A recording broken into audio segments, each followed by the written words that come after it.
اعوذ باللہ من الشیطان الرجیم، بسم اللہ الرحمن الرحیم۔ ہم آخری نشست میں جو بات کر رہے تھے، دو بہت ہی ضروری باتیں اللہ تعالیٰ نے کی تھیں۔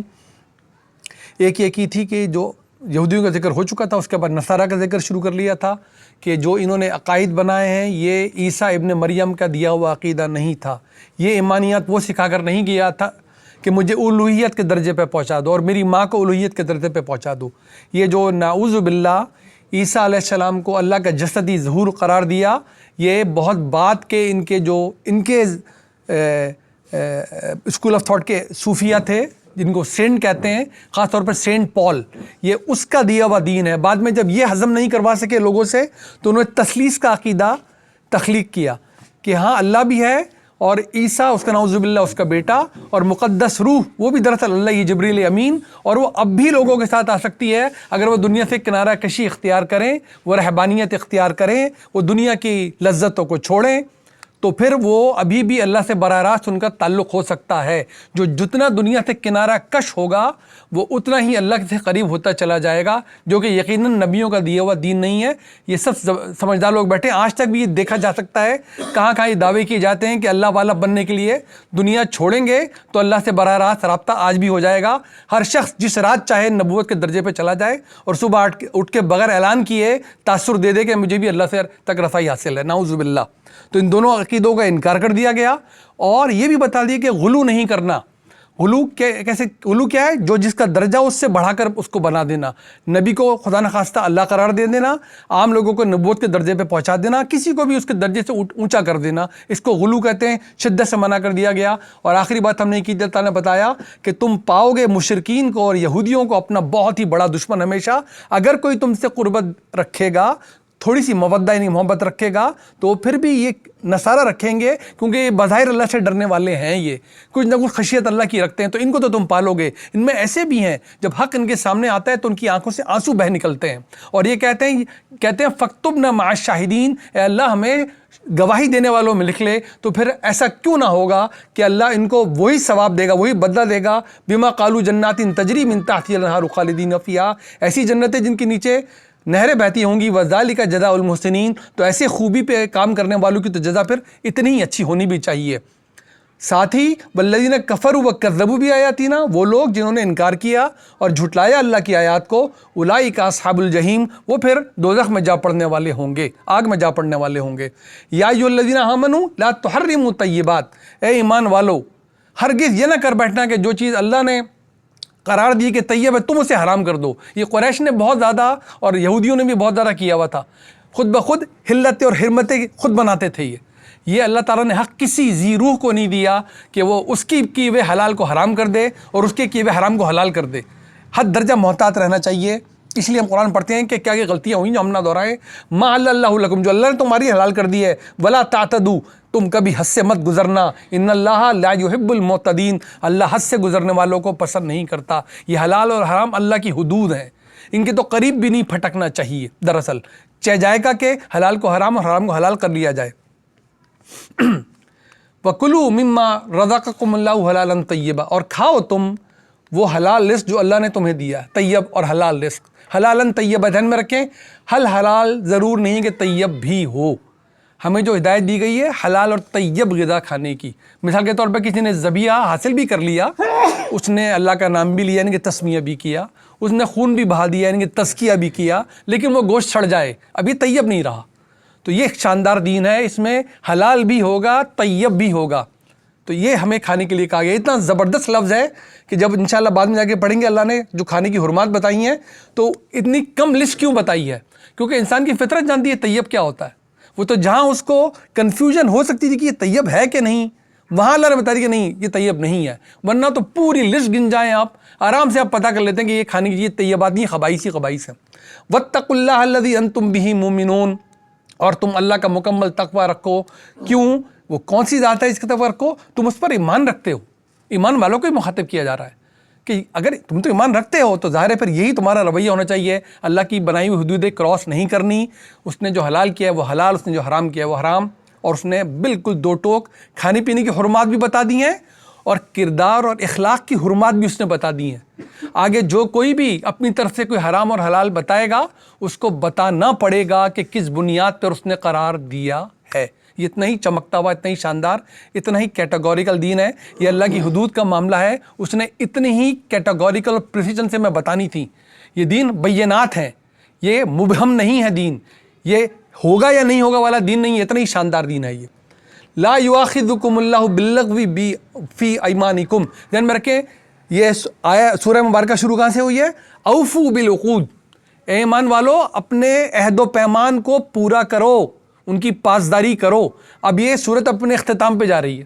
نظم دیکھیں کہاں سے شروع کیا تھا، کتنی آیتیں دے دیں، خاتمے پہ آ رہی ہے، دوبارہ بریکٹ لگا دیا لا کر، تم جو عہد و پیمان پورا کیا کرو ان کی بڑی پاسداری کر رہی ہے.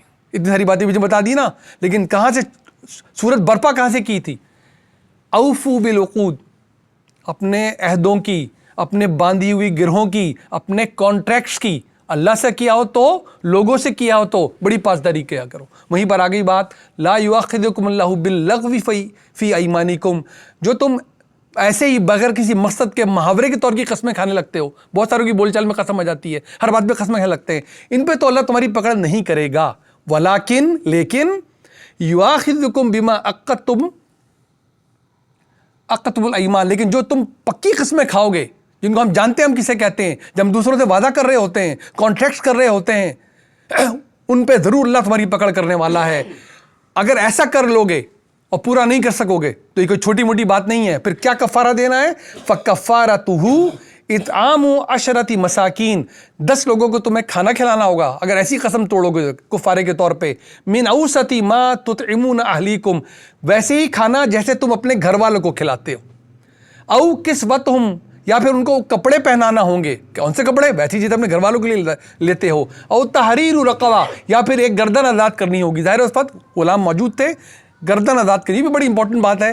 قرآن اب جو جہاں کوئی آپ کو بتائے گا تلافی، اس میں گردنیں چھڑواتا چلا جائے گا، کیونکہ اس نے بتدریج غلامی کو ختم کروانا ہے. تو گردنیں چھڑواتا چلے گا، سینسیٹائز کرتا چلا جا رہا ہے، گردنیں چھڑواتا چلا جا رہا ہے. تو اس معاملے میں بھی یا تو 10 لوگوں کو کھانا کھلاؤ گے، یا پھر ان کو کپڑے دو گے، یا پھر گردن آزاد کراؤ گے. فَمَن لَمْ يَجِدْ فَصِيَامُ 3 ایام، اور جو یہ نہ کر سکے، استطاعت نہ رکھتا ہو، تو 3 دن کے روزے رکھے گا. ذَلِكَ كَفَّارَةُ أَيْمَانِكُمْ إِذَا حَلَفْتُمْ، یہ کفارہ ہے ان قسموں کا جو تم مضبوطی سے کھاتے ہو، جو معنی خیز قسمیں ہوتی ہیں تمہاری. وَاحْفَظُوا أَيْمَانَكُمْ، بہت ہی حفاظت کرو اپنی قسموں کی، اپنے وعدوں کی. یہ ہنسی مذاق نہیں ہے جو تم قسم کھاتے ہو. اس لیے قسم بھی اللہ کی کھائی جاتی ہے، عہد بھی اللہ کے لیے اٹھایا جاتا ہے، کہ پھر تمہارا معاہدہ کس سے ہو گیا؟ اللہ سے ہو گیا ہے. خلاف ورزی کس کی لے جا رہی ہے؟ اس بندے کے لیے نہیں جا رہی، اس کو دبا لو گے، اللہ سے کیسے نپٹو گے جا کے پھر؟ کذالک یبین اللہ، اسی طرح کھول کے اللہ بیان کرتا ہے، اس لیے بینات ہیں یہ. کذالک، اس طرح، کس طرح؟ اس طرح جس طرح بتایا ہے. کذالک یبین اللہ لکم آیاتہ لعلکم تشکرون، اپنی آیتیں تمہیں کھول کے تمہارے لیے بیان کرتا ہے تاکہ تم شکر ادا کر سکو. کیا شکر ادا کرو؟ اللہ تعالیٰ کا شکر ہے کہ اس نے ہمیں بتا دی ہے سب کچھ. ہم اس کی پاسداری کر لیں، ہم اس دن کے مشکلات سے بچ جائیں. کتنی بڑی شکر گزاری ہے اس کی. نہ پتہ چلتا ہمیں اور پکڑے جاتے تو کتنی بڑی شکر گزاری ہے کہ ہم پاسداری میں گزاریں. اگر واقعتاً کچھ ایسی قسم کھا بیٹھیں تو پھر کفارہ بھی اس نے بتا دیا کس طرح ادا کرنا ہے. یا ایھا الذین آمنوا، اے ایمان والو، انما اب اللہ تعالیٰ کیا کرتا جا رہا ہے؟ سورت ختم ہوئی ہے لیکن سوالوں کے جواب دینے ہیں. جو سوال یہ قرآن کی معجزہ دیکھیں آپ، یہ لوح محفوظ سے نازل ہو رہا ہے. سوال پوچھنے والا تو لوح محفوظ پڑھ کے سوال نہیں پوچھ رہا، وہ تو سوال پوچھ رہا ہے، اور وحی کے ذریعے اس کو جواب دیے جا رہے ہیں. یہ جواب اس کو وحی کے ذریعے دیے جا رہے ہیں. یہ جواب قرآن کا حصہ بنتے چلے جا رہے ہیں. پڑھنے والے کو کبھی بے ربطگی محسوس نہیں ہوگی کہ سوال ہے، لگا جیسے کوئی الگ سی چیز شامل کر دی گئی ہو. ہرگز ایسا نہیں ہوگا. یہ مکمل جامع مربوط منظم کلام اتر رہا ہے، اور یہ ساتھ ہی لائیو انٹریکشن کر رہا ہے اپنے گرد و پیش سے. جو بات پوچھی جا رہی ہے اس کا جواب بھی دے رہا ہے. جیسے کہ سوال تو کچھ بھی پوچھا جا سکتا تھا، جواب بھی دیا جا رہا ہے، لیکن بے ضبط بھی نہیں ہو رہا، بے نظم بھی نہیں ہو رہا. اس کا جو مربوط پیغام آہنگ ہے وہ بھی ختم نہیں ہو رہا. تو یہیں سے سوال اٹھا لیا کہ اتنی ساری کھانے پینے کی چیزیں بتائی، بچائیں طیبات کھانے ہیں، حلال حرام کی پاسداری کرنی ہے. سوال اٹھاتے اور اس کے بارے میں یہ ہمارے معاشرے میں رچا بسا ہے. کیا رچا بسا ہے؟ دیکھیے، یا ایھا الذین آمنوا انما الخمر والمیسر والانصاب والازلام رجس من عمل الشیطان فاجتنبوہ لعلکم تفلحون. اے ایمان والو، یہ شراب، جوا، یہ آستانے جہاں پر بت بنائے جاتے تھے اور پھر کسی طرح شکل میں بنایا جائے، اور جو عبادت گاہیں اس کے چاروں طرف بنائی جاتی تھی، اور تیر تکے کے جو چلائے جاتے تھے، تیروں کے ذریعے جو فالیں نکالی جاتی تھیں، یہ کیا ہیں؟ یہ غلیظ شیطانی اعمال ہیں۔ فجتنیبو، اجتناب ہم بھی کہتے ہیں، فجتنیبو، ان سب سے بچو، لعلکم تفلحون، تاکہ تم فلاح پاؤ۔ ذہن میں رکھیں سورہ بقرہ میں اللہ تعالیٰ نے بتا دیا تھا کہ اس شراب میں تمہارے لیے کچھ نفع ضرور ہیں، لیکن اس میں گناہ بہت زیادہ ہیں۔ سینسٹائز کر دیا تھا، معاشرے میں بہت رچی بسی تھی، تدریج سے کام لیا تھا کہ سمجھنے والے امریکی سمجھ گئے تھے، لیکن یہاں لا کے کوئی لگی لپٹی نہیں چھوڑی۔ پھر یہ اب کچھ دن آگے گزر گئے، معاشرہ اور بڑھ گیا، مسلمان اور سیکھتے چلے جا رہے ہیں، نبی صلی اللہ علیہ وسلم کے سامنے معاشرے کی تہذیب تربیت ہوتی چلی جا رہی ہے، کھل کے بتا دیا کہ اب کیا کام ہے، رجزم من عمل الشیطان۔ کیونکہ سوال کے جواب میں بتایا ہے، لوگ عام طور پہ حلال حرام میں ڈھونڈ رہے ہوتے ہیں کہ شراب تو الگ سے بیان ہی نہیں کی گئی، تو غلیظ شیطانی کام، اس سے بڑی غلاظت شناعت کیا کسی چیز کے بارے میں بتائی جا سکتی ہے؟ ایک بات میں اور بھی بتا دوں، بچے بھی سن رہے ہوتے ہیں، دور تک آواز جاتی ہے، خمر کے لفظی معنی انگور سے کشید کی گئی شراب کے۔ یہاں تک بھی میں نے خود مسلمانوں سے یہ سن رکھا ہے، صرف خمر منع ہے، یعنی کہ وائن جو گیہوں سے کشید کی جائے، بہت طرح طرح کی ہے نا، تو اس میں اس کی ممانعت ہی کوئی نہیں ہے۔ دین کیسے کام کر رہا ہوتا ہے، اللہ کیسے بتا رہا ہوتا ہے، انہیں بتا دیا اس سے ہوگا کیا، سورہ نساء میں پڑھ کر آئے تھے، ہر وہ چیز جو کہ دماغ کو نشے میں مبتلا کر دیتی ہو، انٹاکسیکینٹ ہوتی ہو، جو کہا تھا کہ جب تم شراب کی نشے میں ہو یا نشے کی حالت میں ہو، تم نماز کے قریب بھی مت پھٹکنا۔ تو جو چیز بھی یہ خاصیت رکھے گی، جز میں رکھے یا کل میں رکھے، وہ حرام ہو جائے گی۔ یہ ہے اصول اس کا۔ معاف کیجیے گا، انما یرید الشیطان، شیطان کیا چاہتا ہے؟ شیطان یقیناً ان سب کے ذریعے کیا چاہتا ہے؟ این یوقع بینکم العداوۃ والبغضاء، تمہارے درمیان کیا ڈال دے؟ عداوت، یعنی کہ دشمنی اور بغض ایک دوسرے کے لیے۔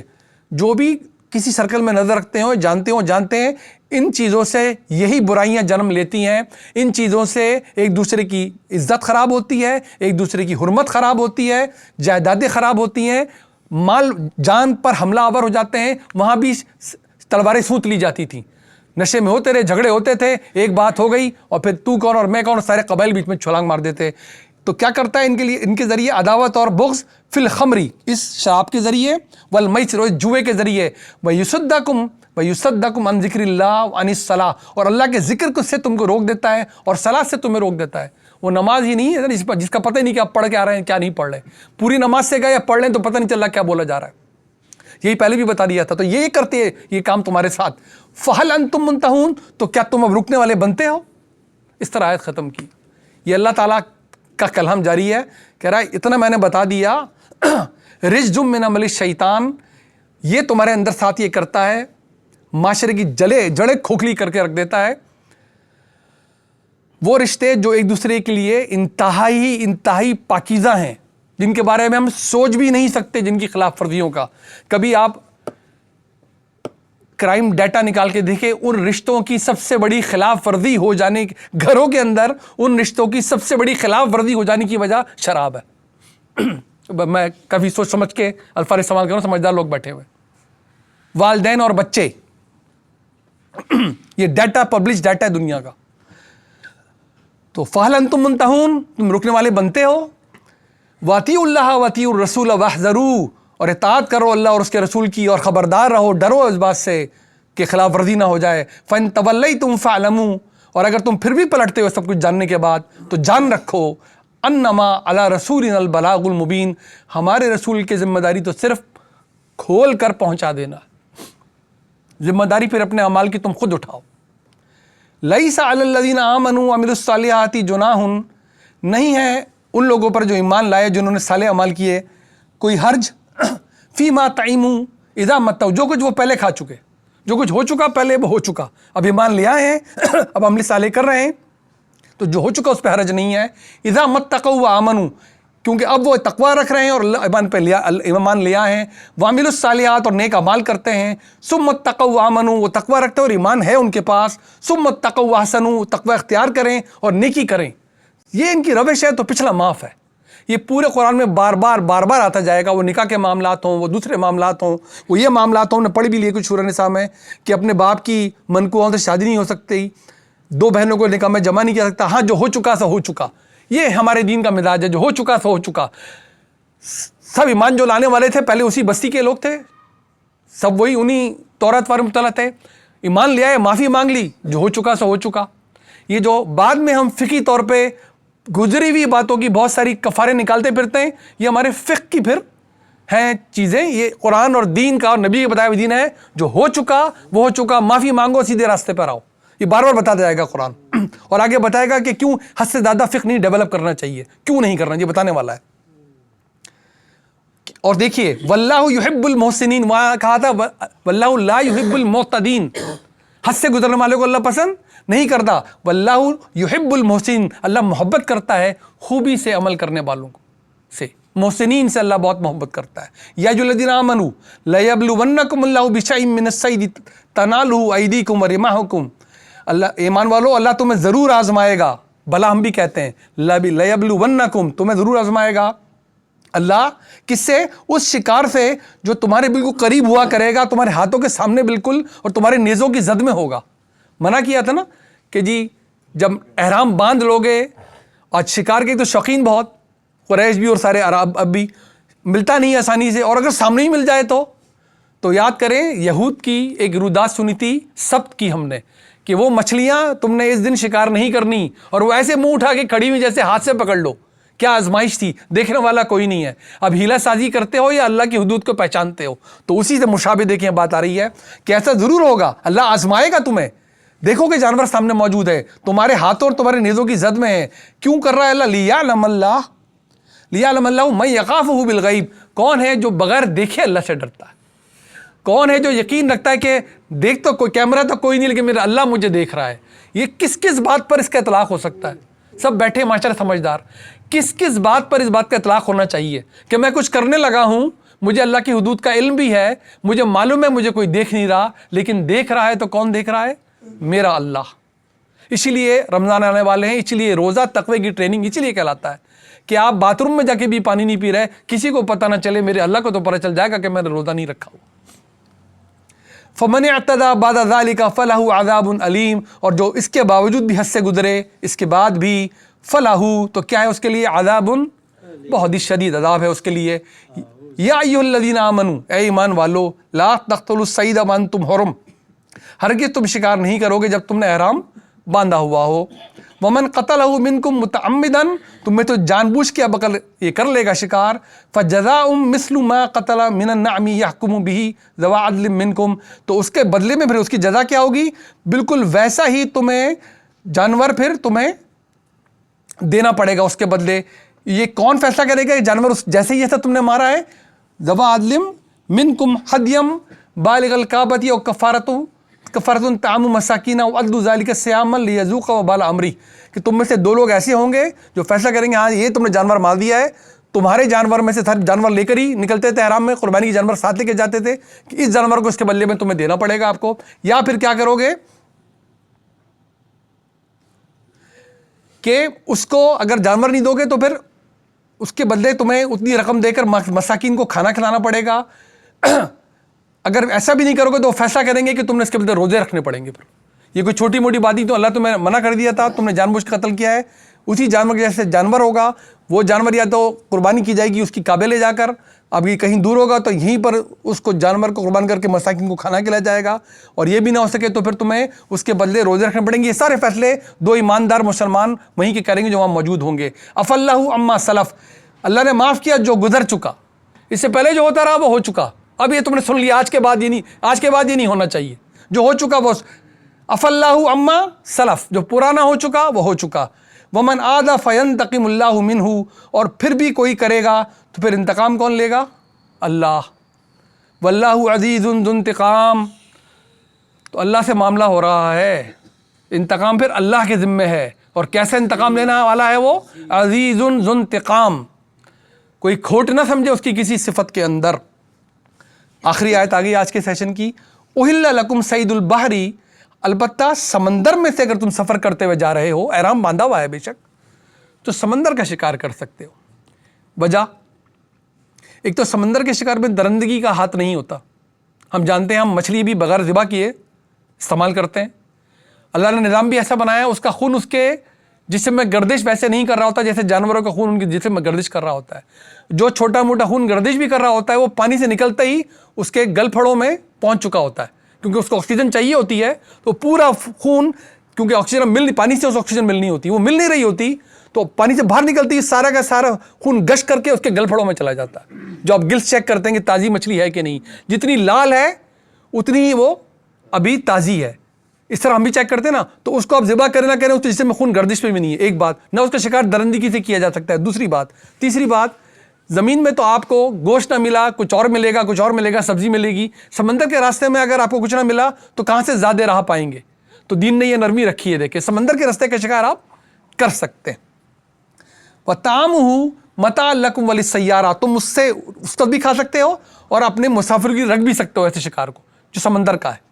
وَحُرِّمَ عَلَيْكُمُ الصَّيْدُ الْبَرِّ وَدُمْتُمْ حُرُمًا, اور خشکی کا شکار البتہ جب تک تم حرام میں تم پہ حرام کیا گیا ہے. وَاتَّقُوا اللَّهَ الَّذِي إِلَيْهِ تُحْشَرُونَ, اللہ کا تقوی اختیار رکھو, تم سب کو پلٹ کے جانا اسی کی طرف ہے, تم اکٹھے کیے جاؤ گے. ذہن میں رکھو, یہ مت سوچتے رہ جانا ہے جو دل کا چاہے کر لیتا ہوں, کیا ہوا بابر بیش کوش کے عالم دوبارہ نیست, ایسا نہیں ہونا.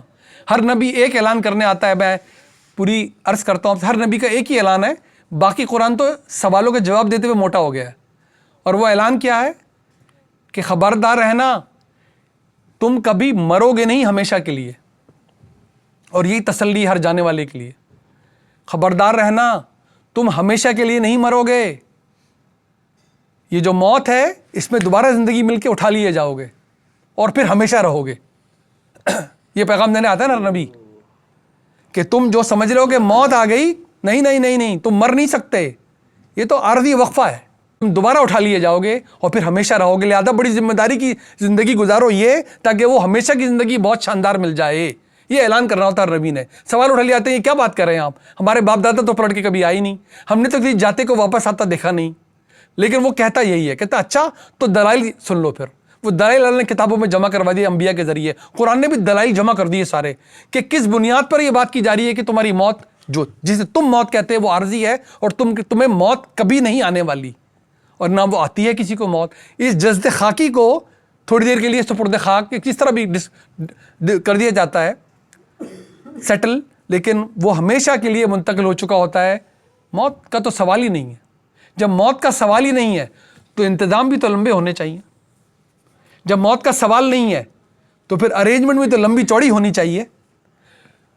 عام طور پر آپ نے سنا ہے دین میں کہ لمبی چوڑی پلاننگ نہیں کرنی چاہیے.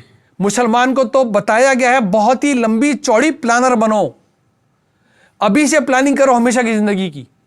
جانے کب آئے گی قیامت, 1000 سال بعد, 2000 کروڑ سال بعد, تم ابھی سے پلاننگ کرو. تمہاری آنکھ بند ہوتے ہی تمہاری قیامت شروع ہے. تم ابھی سے پلاننگ کرو کہ ہمیشہ کی شاندار زندگی ملے, موت نہیں آنی. یہ تھوڑی دن کی نیند ہے, اس سے جاگنا ہوگا. وَإِلَيْهِ تُحْشَرُونَ, سب جمع محشر کہتے ہیں نا ہم بھی. إِلَيْهِ وَاتَّقُوا اللَّهَ الَّذِي إِلَيْهِ تُحْشَرُونَ, اس اللہ کا تقوی اختیار کرو, اس ذات کا, اس کی طرف تم سب اکٹھے کیے جاؤ گے. موت کوئی نہیں ہے, اس دھوکے میں نہیں آ جانا ہے شیطان کے کہ مر جائیں گے بس, اس کے بعد کیا, اس کے بعد ہی سب کچھ. دراصل